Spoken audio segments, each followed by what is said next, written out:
بسم الله الرحمن الرحيم السلام عليكم ورحمة الله وبركاته. soo dhawaada saaxiibayaal mar kale. runtii maanta waxaan hayaa wax naftayda iyo taaduba u baahan tahay. bal marka hore su'aalahan isweydiino.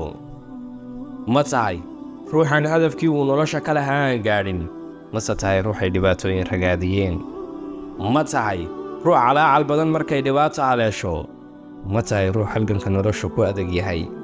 ma tahay ruux daciifo oo ka gudbi kari waaya duruufaha nololeed? haddaba saaxiib dhammaan su'aalahan jawaabahooda waxaa laynooga jawaabay 1400 oo sannadood ka hor, waxaana inooga jawaabay nebiyullaahi maxamed salawaatullaahi wasalaamuhu calayh. wuxuuna yidhi, xadiiska waxaa ka warinaya rasuulka salawaatullaahi wasalaamuhu calayh abi hurayrata radiallaahu canhu qaala rasuulullah, rasuulku wuxuu yidhi salawaatullaahi wasalaamuhu calayh: المؤمن القوي خير وأحب إلى الله من المؤمن الضعيف وفي كل خير. مؤمن كقوي أياك خير بدن وإلهي حقي سلوغة عيل بدن يحي. مؤمن كضعيف خير لما أنتي دحدي.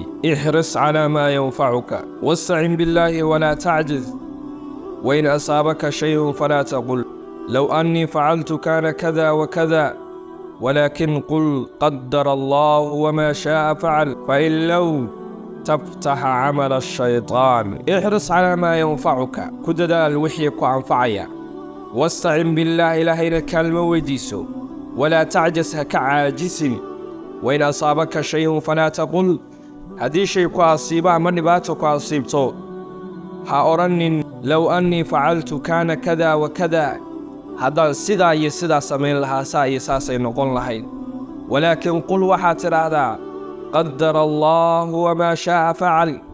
إلهي با قدري إلهينا سدو دونو سمينيا. فإن لو تفتح عمل الشيطان، هدي لو تراه لو حاسبري عملك الشيطان. طبعا صاف ليو حديث كان رنتي وحديث آد مهمة، وحاليا باينا وحيالك كان كمشغوليان هدف كاجي، لكن رسولك صلوات الله وسلامه عليه وحاول كليه كو مشغول كن دار وحيكو أنفعي أدقى. maxaa ku anfacaya adiga haddii kombiyuutarku ku anfacayo 8 saacadood oo kombiyuutarka ah ku bixi? haddii dhakhtarnimadu ku anfacayso dhakhtarnimadaada 8 saacadood ku bixi? haddii injineernimadu ku anfacaysana injineernimadaada 8 saacadood ku bixi? laakiinse marnaba ha ka caajisi. rasuulka ayaa sidaa kugu yidhi, waxaan anigu kugu leeyahay maahan caajiska iska ilaali. caajiska iska ilaali.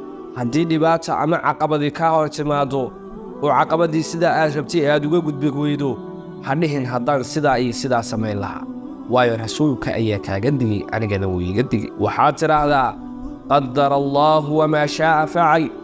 ilaahay baa qadaray, allaha subxaanahu wa tacaalaana siduu doono ayuu samaynayaa. ha dhihin fa in low haddaad tidhaahdo lowba haddaad tidhaahdo taftaxa camala ashaytaan, waxaa isfuraya camalkii shaydaanka ayaa isfuraya. dabcan saaxiib, waxaan filayaa maanta inaad nolosha duruus badan kala baxday.